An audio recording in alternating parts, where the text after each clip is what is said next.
이 시간 진리의 성령께서 찾아오시어 우리의 심령을 지혜롭게 하여 주옵소서. 말하는 자의 입술을 지혜롭게 하시고 듣는 자의 귀 또한 지혜롭게 하여 주옵소서. 예수님의 이름으로 기도합니다. 아멘. 우리 교우들께서도 독일에 사시면서 한두 번 정도 이사하신 경험이 있으실 텐데요. 직장 관련하여 도시를 옮기신 적도 있을 테고 여러 가지 이유로 함부르크 안에서 이사를 하신 분도 계실 겁니다. 이사를 하면 여러 가지로 신경 쓸 일이 많을 테지만 자녀를 둔 부모들은 무엇보다도 아이 학교 문제를 신경 쓰기 마련입니다. 그래서 도시를 바꿀 때 학교 위치를 1순위로 놓고 생각하게 되고 도시 안에서 이사를 할 때도 아이 학교 문제로 선택의 폭이 제한되기 마련입니다. 이 이사와 관련하여 맹모 삼천지교라는 말이 있죠. 맹자 엄마가 아들을 위해 세 차례 이사한 교훈이라는 뜻입니다. 맹자 엄마가 처음 이사하여 자리를 잡은 곳이 공동묘지 근처였는데 마땅히 놀 만한 친구가 없었던 이 맹자는 늘 보던 것을 따라 인형을 가지고 염을 하고 장례 중에 곡을 하는 흉내를 내며 놀았습니다. 그런데 이 광경을 목격한 맹자 엄마가 이래서는 안 되겠다 싶어서 다시 한번 이사를 했는데 하필 시장 근처였습니다. 그랬더니 이번에는 맹자가 시장에서 물건을 사고 파는 장사꾼들 흉내를 내며 놀곤 했습니다. 근데 맹자 어머니는 이것도 역시 아이와 살 것이 되지 못하는구나 하여 서당 근처로 이사를 했습니다. 그랬더니 이 맹자가 서당에서 책을 읽는 것과 토론하는 모습을 흉내내며 놀기 시작했습니다. 그리하여 맹자 어머니가 이곳이야말로 아들과 함께 살만한 곳이구나 하고 마침내 이곳에 머물러 살았다는 이야기입니다. 이 언뜻 보면 맹자 어머니의 시행착오로밖에 보이지 않는데 맹모 삼천지교로 하여 맹자 엄마가 3번 이사한 교훈이라고 불리는 이유가 있습니다. 이유는 맹자 엄마가 시행착오를 거듭한 것이 아니라 아들의 교육을 위해서 의도적으로 공동묘지와 시장 있는 곳을 거쳐 서당 있는 곳으로 이사했다라는 해석입니다. 먼저 아들에게 무덤 근처에서 죽음의 의미를 생각하게 하고 그 다음으로 시장에서 치열하게 살아가는 사람들의 삶의 현장을 보여주고 마지막으로 공부할 수 있는 분위기를 조성했다. 이러한 경험이 맹자에게 큰 영향을 주어 왕은 언제라도 죽지만 왕의 선정은 기억된다 하여 후일 왕도 정치를 논하는 배경이 되어 맹모 삼천지교의 교훈이 되었다라고 풀이합니다. 이 죽음은 누구도 피할 수 없는 우리 인생의 마지막입니다. 이 세대 현인들은 죽음이 있어 인생이 있다라고 말하지만 그러면서도 현대의학은 항노화, 생명 연장을 위해 끊임없이 노력합니다. 하지만 죽음은 피할 수 없는 현실이고 우리 모두는 여전히 죽음을 두려워합니다. 그런데 우리 기독교 신자들은 이상하게도 예수님의 죽음을 기념하고 있습니다. 그 이유는 예수님의 죽음이 부활의 가장 분명한 증거가 되기 때문입니다.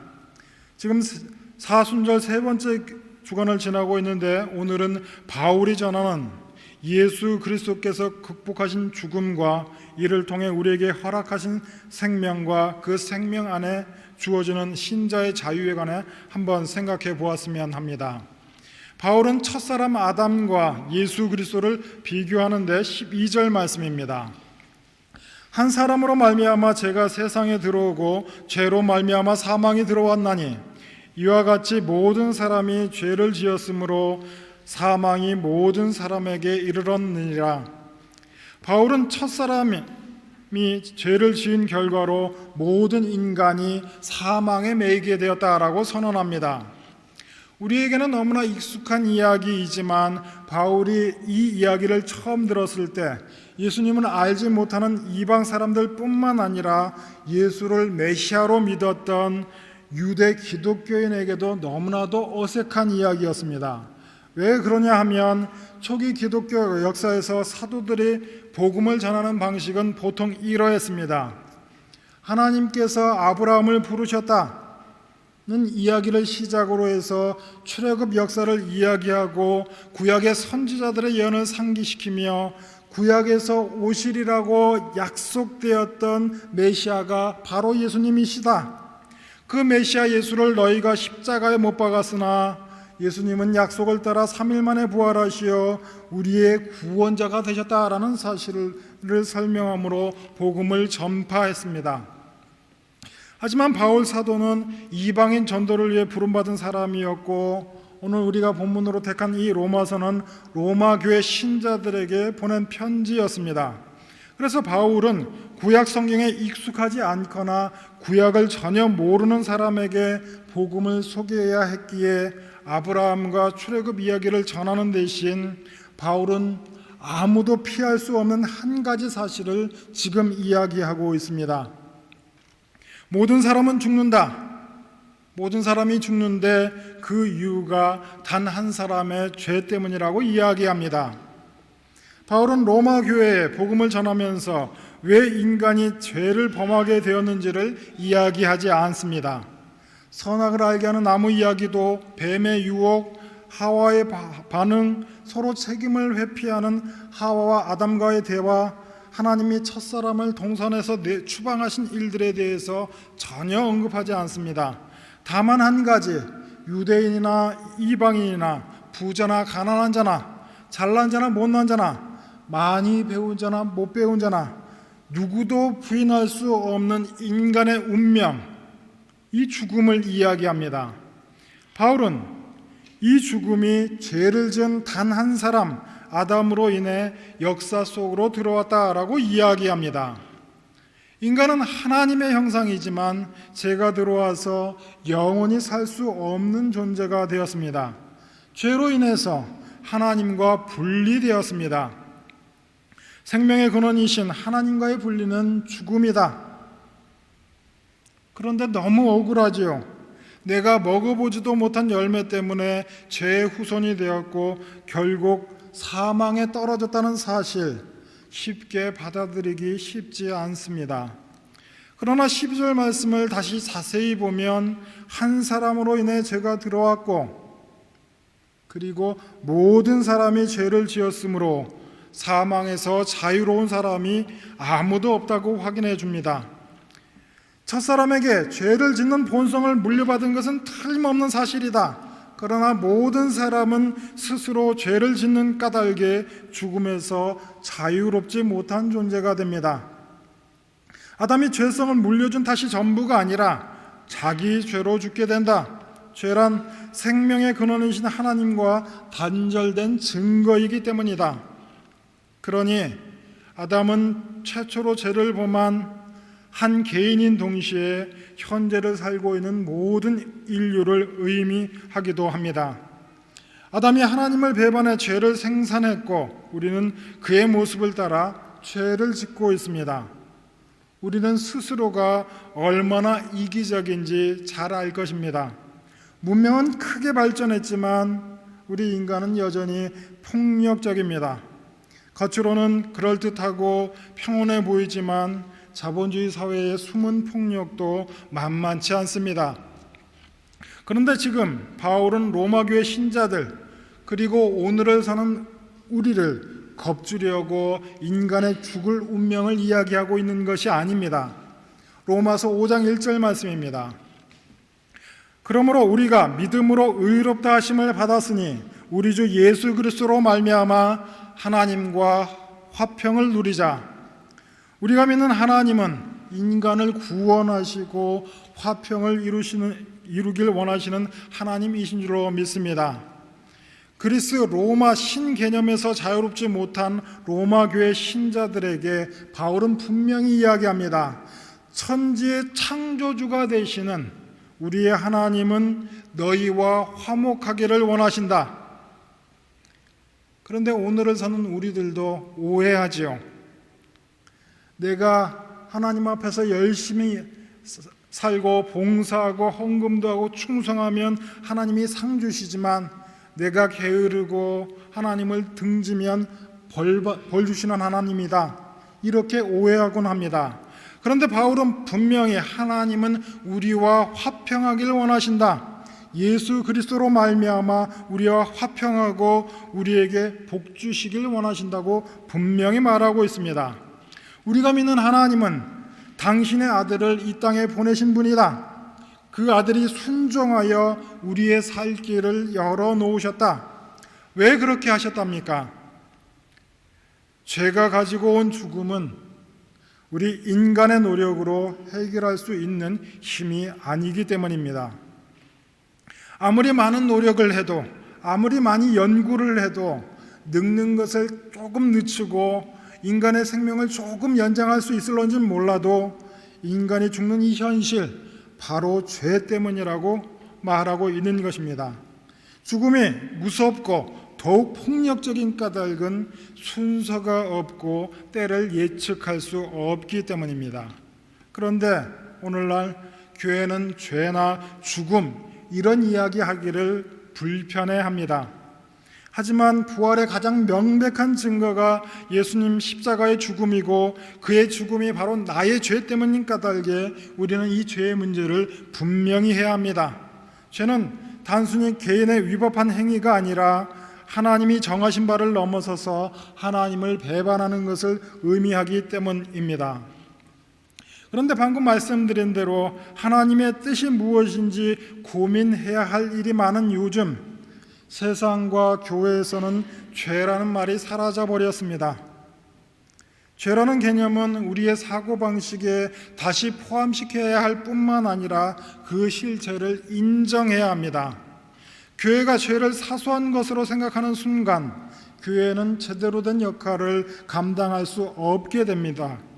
우리 내면에 숨어있는 공격적이고 잔인한 모습, 오가는 말로 주고받는 마음의 상처, 하나님과 공동체로부터 멀어져 자기만 생각하며 나만 괜찮으면 상관없어 하는 모습이 우리 가운데의 죄의 실제를 보여줍니다. 죄가 사라진 많은 이유는 많은 사람이 죄를 범죄에 국한해서 생각하기 때문이고 모든 위법 행위를 신앙의 차원이 아닌 국가적인 법률 차원에서 생각하고 있기 때문입니다. 또 많은 사람이 죄라는 단어를 꺼리는 이유는 죄의 심각성에 직면하고 싶지 않은 마음 때문입니다. 그러나 인간이 죄를 실제로 인정하는 순간 얻게 되는 가장 큰 유익은 죄에 대한 책임이 분명해지는 데 있습니다. 우선 성경이 말하는 죄를 구체적으로 정의하자면 모든 일 가운데에 자기 자신을 한 가운데에 놓는 것입니다. 우리 말 가운데 아주 좋은 말 하나가 있죠. 나쁜 놈이라는 말입니다. 나쁘다. 말장난 같지만 세상에서 중요하고 귀한 사람이 나뿐이다라고 생각하는 사람이 나쁜 사람이라는 뜻입니다. 자기 중심적으로 생각하는 것, 죄가 아닐 수 없습니다. 에덴 동산으로 다시 돌아가 생각해 보겠습니다. 아담과 하와가 선악과를 먹고 눈이 밝아졌고 그로 인해서 자기들이 벗었다는 사실을 깨닫게 됩니다. 나무님으로 벗은 몸을 가렸습니다. 벗었다는 사실을 부끄럽게 여겼기 때문입니다. 하나님이 아담아 너가 어디 있느냐라고 물으셨습니다. 하나님께서 어디 있느냐라고 물으신 까닭은 아담이 어디 있는지를 몰라서 그러신 것이 아니라 내가 잘못했습니다. 먼저 죄를 고백하기를 원하셨던 까닭에 그리 물으셨던 것입니다. 그런데 이 사람들은 책임을 서로에게 미룹니다. 부끄러움과 두려움이 사람들의 내면을 지배하기 시작한 것입니다. 그것만이 아닙니다.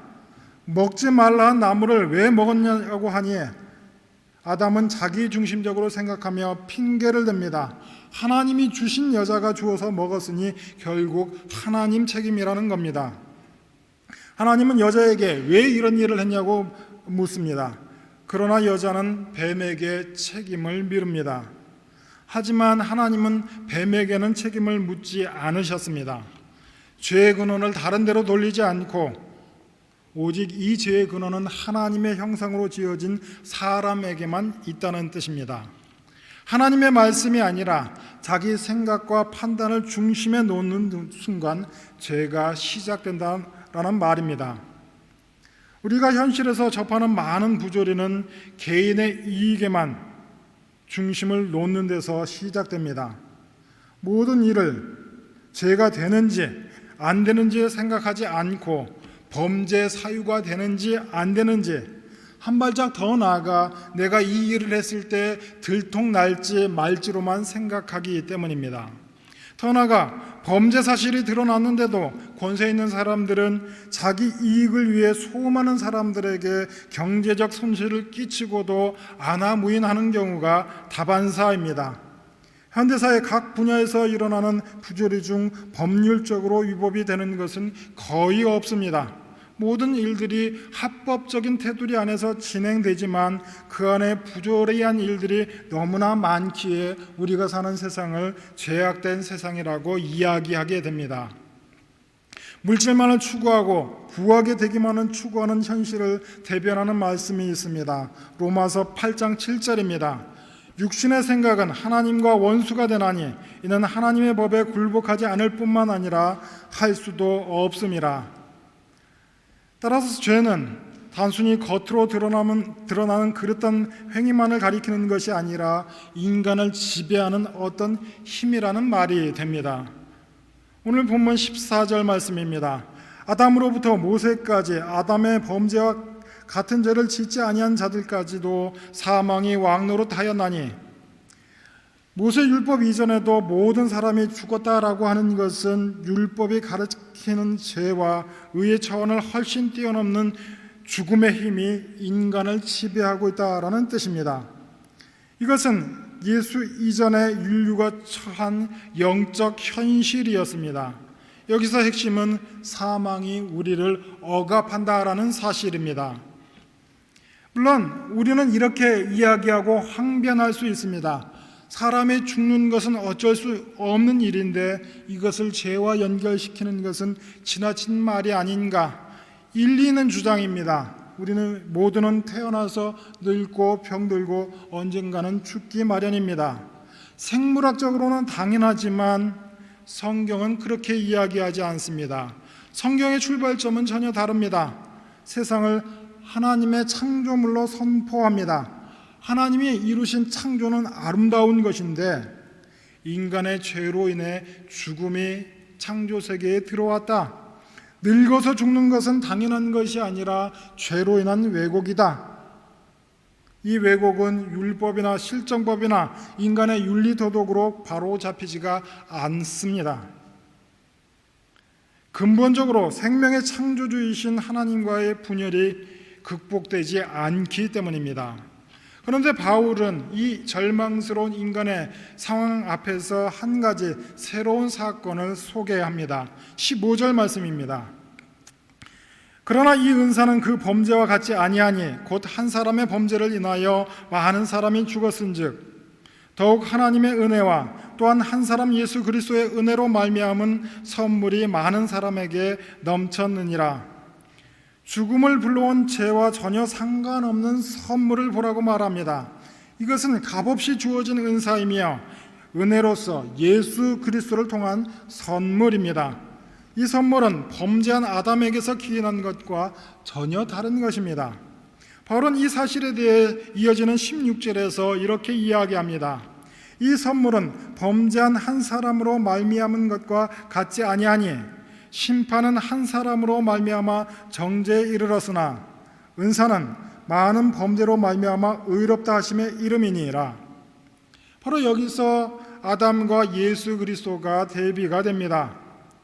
아담 한 사람으로 인해 범죄가 들어오고 죽음의 심판을 당하게 되었지만 예수 그리스도로 인하여 죄가 용서받고 의롭다 인정을 받게 되었습니다. 그러면 우리의 질문은 이것입니다. 예수님의 죽으심이 특별하다는 거 알겠다.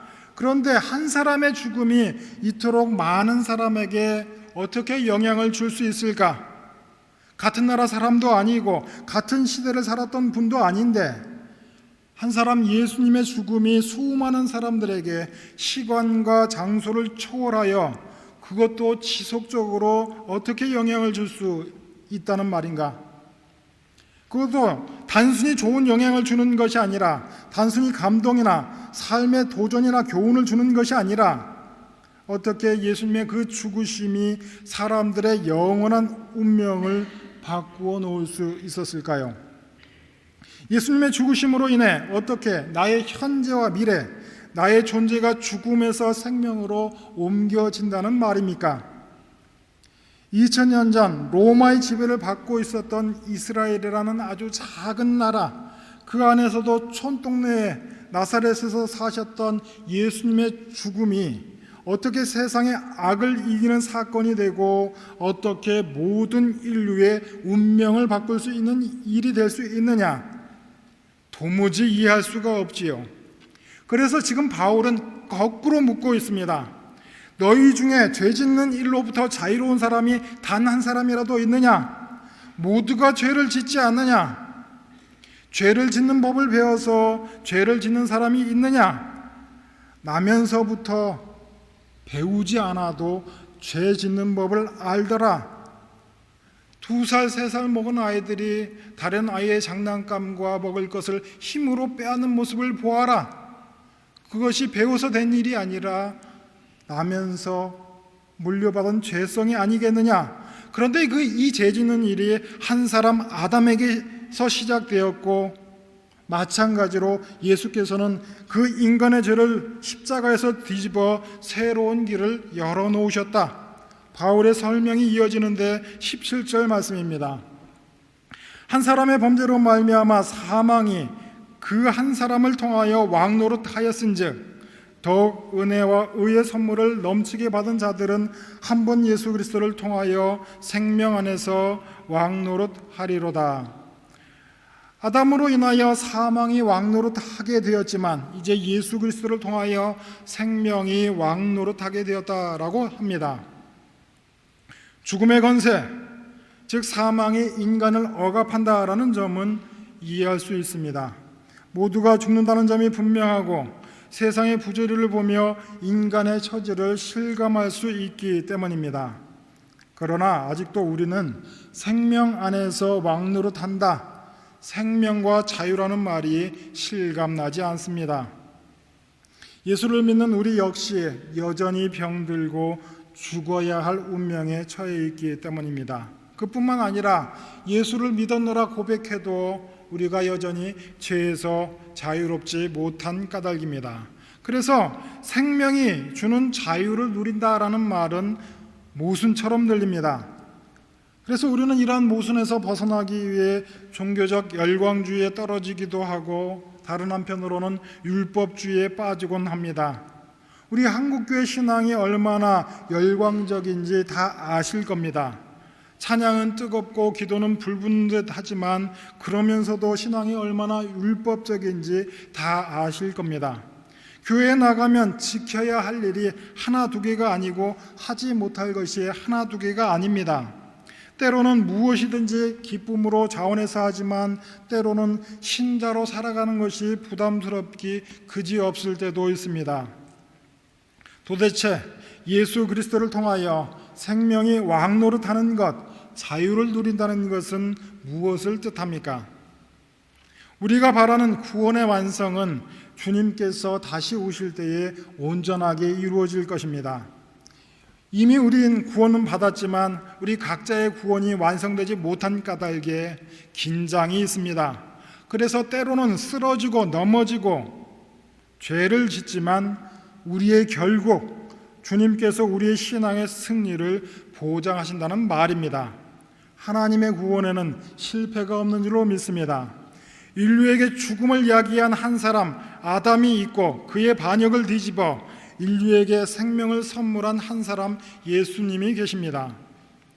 아담의 죄라는 이름을 가진 누구도 피해갈 수 없는 죽음을 모든 사람에게 전파했다면 예수님은 자신의 생명으로 그 죽음의 세력을 제압하셨습니다. 이 땅을 사는 동안 우리는 죄의 공격에 때로는 쓰러질 수밖에 없습니다. 그러나 우리가 잊지 말아야 할 것은 죄를 짓고 넘어져 쓰러져도 주님의 십자가 앞에서 쓰러지는 줄로 믿습니다. 우리의 구원이 보장되었다. 이 말은 우리의 인생을 내 마음대로 살아도 된다는 말이 아니라 이제는 비로소 죄에 맞설 능력이 생겼다. 설령 죄로 한번 넘어지더라도 두 번 일어설 능력이 생겼다. 아무리 내게 이익이 되더라도 남을 해하는 방식으로 살지 않게 되었다. 우리 모두는 죄를 지으면 마음이 불편해서 도무지 견딜 수 없는 운명이 된 줄로 믿습니다. 세상 사람은 영원히 살지도 못하는데 마치 영원히 살 것처럼 경쟁하고 싸우고 욕심 가운데에 살아갑니다. 그러나 우리는 눈에 보이는 세상이 전부가 아니라는 것을 분명히 아는 사람들입니다. 세상이 줄 수 없고 오직 주님만이 주시는 생명을 아는 사람들입니다. 예수 안에 있는 생명과 그 자유에 동참하려면 어떻게 해야 하겠습니까? 그 어떤 신앙적인 규범이나 구체적인 방법을 제시할 수는 없습니다. 다만 생명이 주는 자유를 누릴 수 있는 방법은 참 자유의 주인이신 예수 그리스도의 다스림에 우리의 삶과 우리의 사고방식을 맡기는 것입니다. 주님께 우리를 맡긴다는 것은 주님께서 친히 행하심을 믿는다는 말입니다. 주의 행하심이 왜 중요합니까? 죄인들을 위해 목숨을 내던진 그의 행함에서 하나님의 나라와 생명이 완성되었기 때문인 줄로 믿습니다. 바로 이것이 복음이고 하나님의 능력입니다. 이 복음이 어떻게 우리에게 주어졌는지를 다시 기억하시기를 바랍니다. 아담은 하나님께 순종하면 복을 받게 될 것을 알면서도 불순종하였습니다. 이와는 반대로 예수님께서는 순종하는 길이 자기의 죽음이라는 것을 분명히 아시면서도 순종하셨습니다. 예수님이 순종하셨기에 예수님의 순종은 우리의 순종이 되었습니다. 예수님의 그 의로운 행위가 모든 것을 바꾸어 놓았습니다. 그 넘치는 은혜가 우리의 모든 죄를 덮고 생명이 죽음을 이겼습니다. 우리의 시작은 죄였고 우리의 끝은 영원한 죽음이었습니다. 하지만 예수께서 우리의 모든 것, 우리의 시작과 끝, 그 모두를 바꾸신 줄로 믿습니다. 우리에게 시작된 새로움과 새로운 생명과 영원한 생명을 허락하신 줄로 믿습니다. 하지만 세상은 여전히 죽음이 왕노릇하고 있습니다. 이것이 무엇인지 어떻게 드러나는지 일일이 설명하지 않아도 세상을 살아가는 여러분들이 저보다 더 잘 알 줄로 압니다.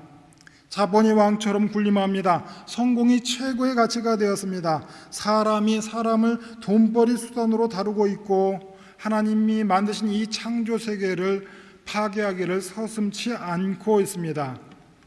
학생이 학교 때문에 고통스러워하고 때로는 국민이 나라 때문에 괴로워하기도 합니다. 때로는 교회마저도 세속적인 성장주의에 물들어가며 성도가 교회 때문에 괴로워하기도 합니다. 사랑하는 교우 여러분, 생명과 자유에 참여하기를 원한다면 우리 각자의 삶의 자리에서 나만 생각하는, 우리 가족만 생각하는 이기심과 과도한 경쟁을 부추기는 사회 속에서 자유로워지시기를 주의 이름으로 축원합니다. 세상 가운데서 남과 비교해서 우위를 점하려는 욕망을 믿음으로 대항해 살아가시기를 주의 이름으로 축원합니다. 예수님께서 이루어 놓으신 생명과 자유를 누리는 우리 모두가 될 수 있기를 주의 이름으로 축원합니다. 기도하겠습니다. 주님께서 고난과 죽음을 감당하시고 부활하시어 우리가 누리는 생명과 자유를 이루셨음을 고백합니다. 우리 역시 연약하여 눈에 보이는 욕심에서 완전히 자유로울 수는 없지만 이 모든 것을 믿음으로 극복하게 하시고 참된 성도의 자유를 만끽하게 하여 주옵소서. 예수님의 이름으로 기도합니다. 아멘.